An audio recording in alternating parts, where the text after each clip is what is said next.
I'm back again playing Yu-Gi-Oh! Dual Transer on Nintendo Wii.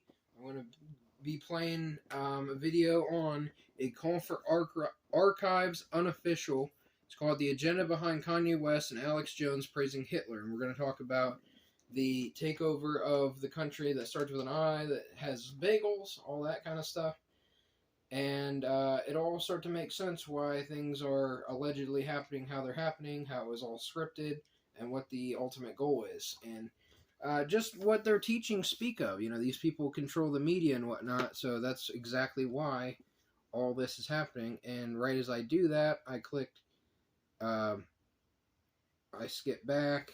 I'm trying to find exactly where I want to talk about here. It'll be just a moment. So I'm going to go ahead and set to. Basically, I'm going to end up bringing out Darkness Metal at some point, start spamming the board, and I have a skill drain to stop the opponent if I need to. Thank you guys for watching. God bless. There's Jacob Rothschild talking. So when this land is now owned by the Federal Reserve heads, the highest people in the pyramid that are currently alive, if you want to call, Lord Rothschild alive. I mean, it looks like, Crypt Keeper, like many of them do. They're the top of the pyramid. I know people believe the Vatican and the Pope are, they're neck and neck then. Okay, these are the two highest. Many believe the Rothschilds are the ones who deal directly with Satan himself. And they're the ones who perform they perform the most heinous rituals you could possibly imagine. So they're the face of the Zionist movement, which is a political movement. Now, when you get into the Talmud and the teachings in it, this is what people should be talking about. They won't let you talk about it. They won't let you bring it up. They always bring up the Bible, and they bring up Sodom and Gomorrah and things like that. And they're like, Christians are the worst, and all this stuff that's in the Bible, and they're hateful, and they're bigots. If people, actually studied what's in the teachings of the Talmud, which have nothing to do with Judaism, they are all about Babylonian teachings. These are Babylonian teachings. That's what the Talmud is. And this is one of the most prominent, this is what they read at temple. These are some of the things that they talk about. Now I'm going to show you some clips from Ted Pike's documentaries. And Ted Pike, if you don't know Ted Pike, he is a warrior for God. He is one of the first people to start exposing this agenda, and he has dealt with the consequences of it his entire life. The ADL has been after him. He's been shut down over and over. And personally, I'm thankful for people like him, I'm thankful for him specifically for the work that he has done. And hopefully people will see his work for centuries and centuries. Obviously, I don't know if that's likely because they will, silence this type of content and shut these types of videos down. And even his videos are impossible to find. He has a few exposing Zionism and Christianity and all these other things involving the Talmud and the Jewish conspiracies. But here are clips about the Talmud. These are things that are being taught in their books.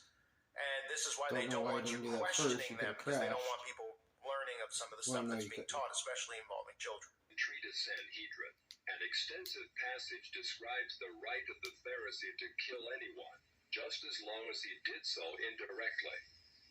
As one of dozens of examples, the Talmud tells us that if one bound his neighbor and he died of starvation, he is not liable to execution.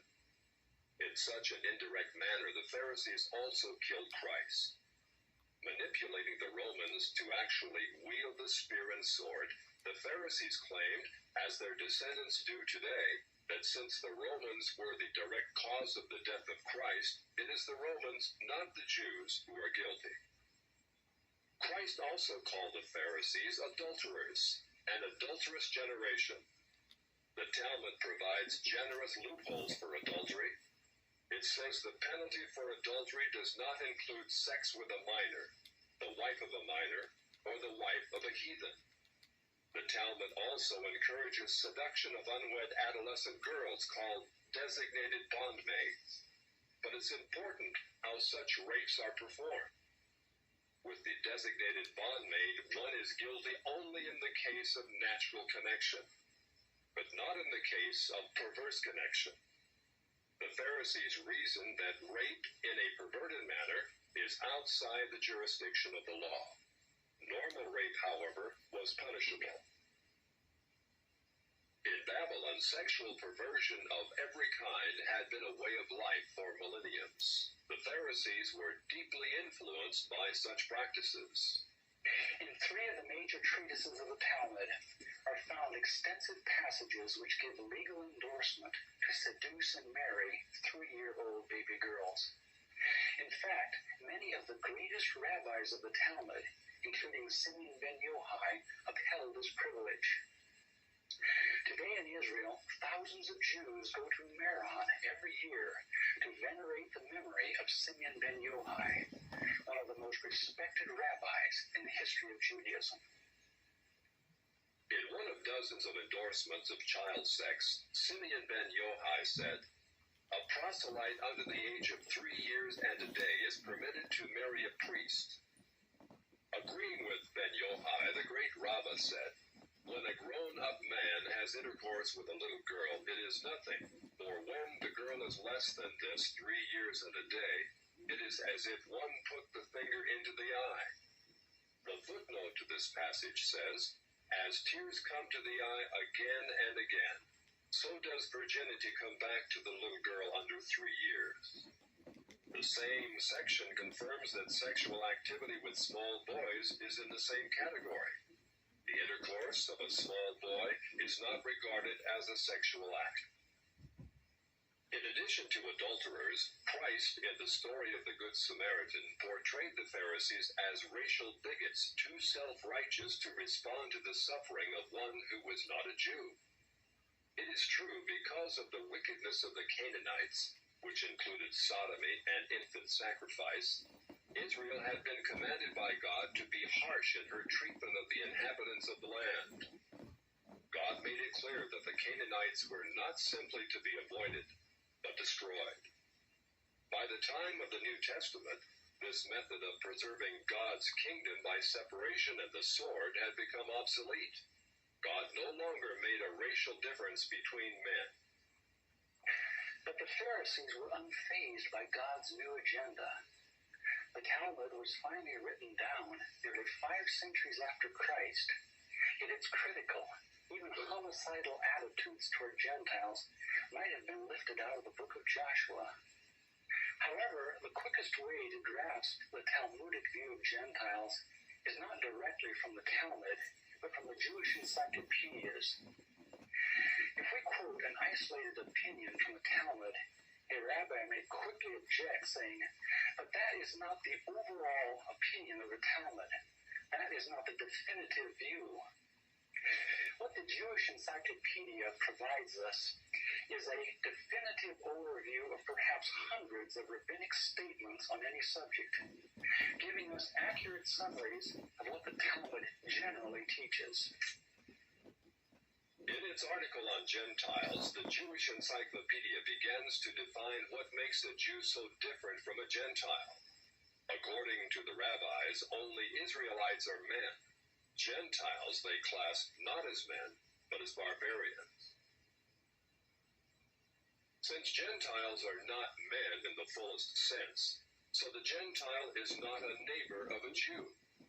Further, since Gentile laws were too crude to admit of reciprocity, meaning too crude to be taken seriously, the Gentile was forever beneath the Jew. Gentiles were outlawed by God from the beginning, and thus had no property rights. The Almighty offered the Torah to the Gentile nations also, but since they refused to accept it, he withdrew his shining legal protection from them and transferred their property rights to Israel, who observed his law. Since the Talmud outlawed the child, or issue of a Gentile, as that of a beast, a Gentile had as little legal rights in a Jewish court as did an animal. The Talmud states that if a Gentile sue an Israelite, the verdict is for the defendant, the Israelite. Conversely, if the Israelite is the plaintiff, he obtains full damages. Because the Talmud conspires against Gentiles, if a Jew was ever caught telling a Gentile what the Talmud really says, such a person deserves death.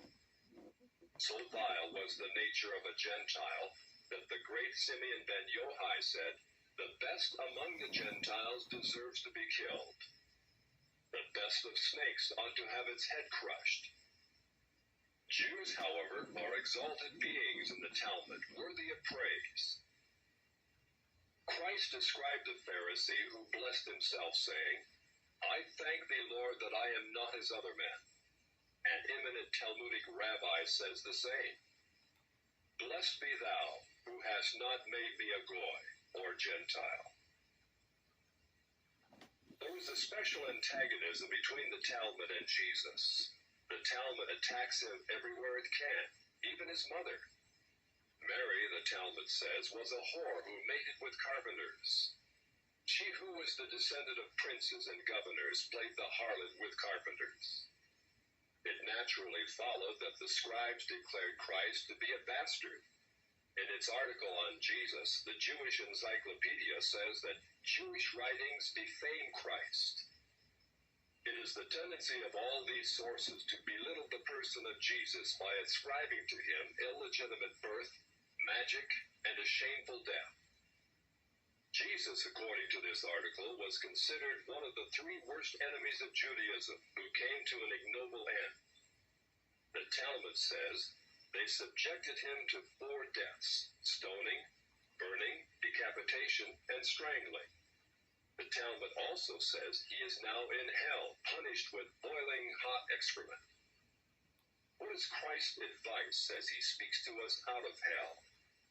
The Jewish Encyclopedia quotes Jesus as telling us above all to bless the Jews. He says, further their well-being, do nothing to their detriment. Whoever touches them touches even the apple of his eye. Christians, as followers of the false prophet Jesus, also deserve death. The Jewish Encyclopedia again recaps the Talmud's position. A Gentile observing the Sabbath deserves death. It says the Talmud's hatred was probably directed against the Christian Jews. These Judeo-Christians, evasively called min, minute, or minim, were considered by the rabbis to be the most dangerous form of heretics of ancient times. The New Testament Gospels were writings which the rabbis considered more dangerous to the unity of Judaism than those of the pagans. We've done more damage. A Talmudic rabbi said, the writings of Christians deserve to be burned, for paganism is less dangerous than minute or Christianity. The Jewish Encyclopedia, in its article on men, continues to illustrate the Talmudic hatred of Christianity. Again, we must remember, minim usually indicates the Judeo-Christians. It was forbidden to partake of meat, bread, or wine with the Christian. Scrolls of the law, tefillin, and mezuzot written by a Christian were burned. An animal slaughtered by a Christian was forbidden food. The relatives of the Christian were not permitted to observe the laws of mourning after his death, but were required to assume festive garments and rejoice. The testimony of a Christian was not admitted in evidence in Jewish courts, and an Israelite who found anything belonging to one who was a Christian was forbidden to return it to him. The Pharisees, through their Talmud, thus gave the Jews an ethic which encouraged bigotry and isolation. But it did worse than that. Thanks for watching, guys. God bless. Hopefully you guys learned something.